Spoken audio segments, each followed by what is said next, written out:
Meghan Markle and Prince Harry will have to leap through a few hoops when parenting their first child. Apparently, their baby won't really be theirs to begin with. The fact is, the kid will belong to their great-grandmother, Queen Elizabeth. It sounds utterly insane, but that's the way the cookie crumbles when you're a royal and married with children. Make sure you watch this video until the end to see how this rule came to be and what the Duke and Duchess of Sussex are in for. By now, Meghan Markle pretty much knows what's expected of her as the latest member of the royal family. There are a ton of royal protocols and decrees that the former actress has to follow, but we're sure she has it all jam-packed by now. However, there's one rule she'll have a tough time swallowing. It involves the custody agreement of her own baby. It turns out that the royal family has a pretty bizarre arrangement. Apparently, Her Majesty Queen Elizabeth has full custody over the children in the family. So, although Meghan and Harry are technically the biological parents, it's Queen Liz who gets the final word on what the kids can and can't do. Now, this might be difficult for Meghan to accept given that she's American and wasn't born with noble blood, but will she willingly give up full custody of her baby when it's born? Sadly, she doesn't seem to have much choice in the matter, and this isn't exactly a modern rule. As it turns out, the royal custody agreement dates all the way back to the 1700s. And the reason behind it is simply insane. No matter how bizarre this rule may sound today, there's actually quite an interesting backstory to it. The rule passed during the reign of King George I. It was called the Grand Opinion for the Prerogative Concerning the Royal Family.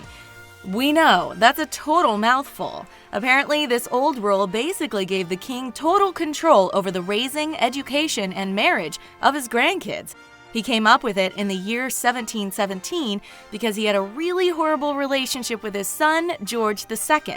So he passed this legislation, which gave him supreme control of his grandchildren, even though his son was still alive. The law was legislated when King George III took the throne. Since then, this unusual custody law has remained active through the royal bloodline. That means that in modern times, Queen Elizabeth supposedly has custody of her grandkids, but she's not totally inflexible. So she'll likely let Meghan and Harry do whatever they want so long as she gets the final say. But if the Duke and Duchess want to make any type of plans, they'll probably have to check in with the Queen first, and that includes traveling by plane. We're sure that Meghan and Harry have nothing to worry about, but this age-old rule is something the Duchess will have a hard time getting used to. After all, she's pretty new to the palace and all the royal rules. But we've got to admit, this one's a bit much to handle.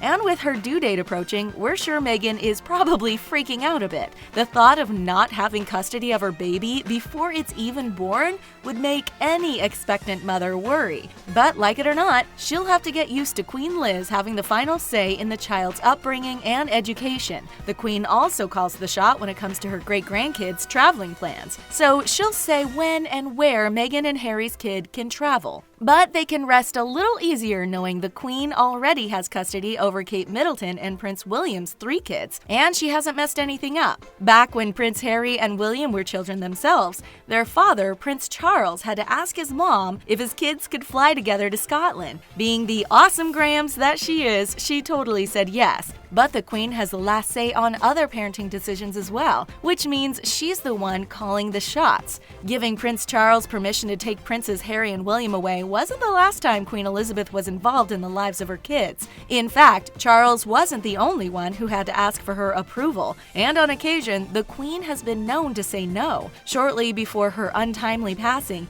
Princess Diana was not given permission to take her kids to Australia, but there were other incidents that proved to Lady Di that she wasn't the boss of her kids. In 1996, Princess Diana and Prince Charles got divorced, but custody arrangements were not included in the divorce documents because neither parent had custody of the young princes to begin with. Then, after Lady Di's passing, her will stated that she wanted her brother and mother to become legal guardians of Harry and William, but the palace dismissed her wishes because the Queen was in charge of what was best for the young royals. So Meghan and Prince Harry shouldn't expect to get legal custody of their children anytime soon.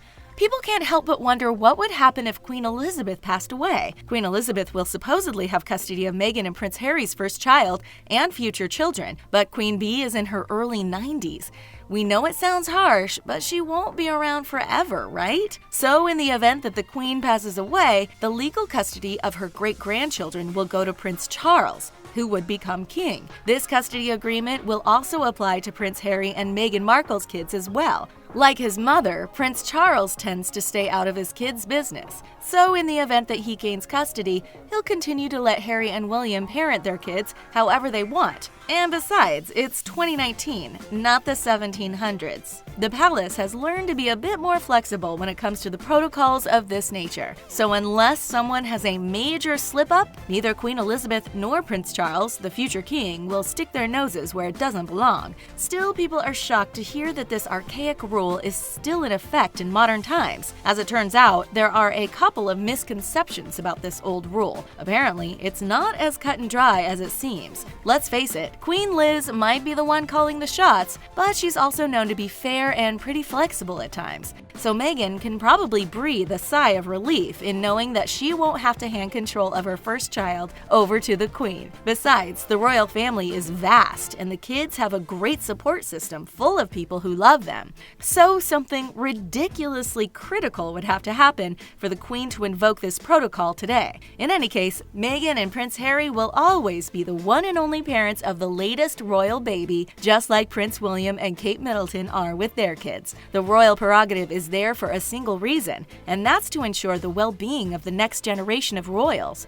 In any event, the kids definitely won't have anything to worry about if anything should happen to their biological parents. Needless to say, this law must have seemed pretty unfair over 300 years ago. However, it wasn't the only law at the time which sounded crazy. When the custody delegation was once again put in place by King George III, the Royal Marriages Act went into effect. This law gave the monarch the final say whether someone in the royal family was allowed to marry or not. So, when Prince Harry decided to marry Meghan, he had to ask Queen Elizabeth's approval. Back in the day, the act gave a ruler the right to deny someone's marriage too. So when the actress first heard of this rule, she probably felt her knees buckle.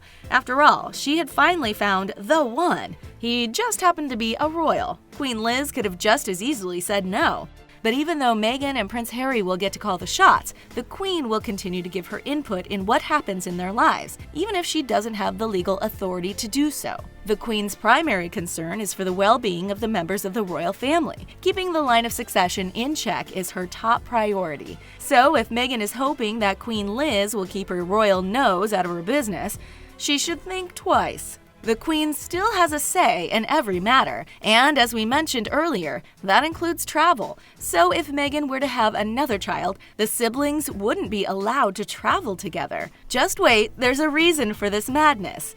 This rule is enforced to protect the family line. In the event of an accident, the royal family can't afford to lose two heirs to the throne. And those are not the only royal protocols the Queen had to put in place to protect her loved ones. The kids won't be allowed to eat seafood when they travel either, but the Queen isn't all about rules and protocols. At times, she doesn't mind bending a few of the rules either. Prince Charles and William haven't been together in the same car, but the Queen has allowed them to air travel together. There's also some good news for Prince Harry, who is currently 6th in line for the throne. It seems that the further down the line of succession you are, the more relaxed certain protocols are. The odds of Prince Harry becoming king within his own lifetime are not in his favor, but that's okay because that means the rules are far more flexible when it comes to him and his new wife. This is undoubtedly a huge relief for the two because they're already bending over backwards in order to adjust to the rules of the palace.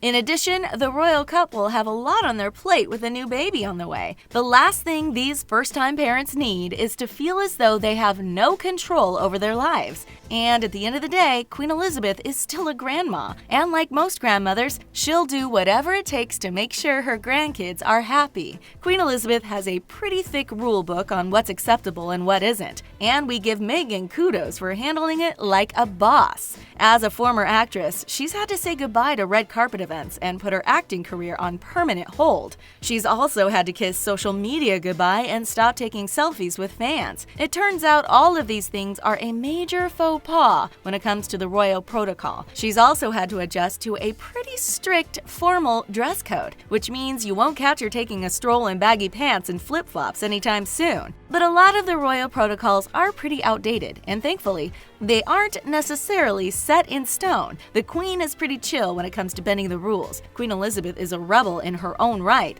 and doesn't forcefully make Meghan and Prince Harry follow every single rule in the book. After all, Her Majesty is one of the coolest monarchs in the world.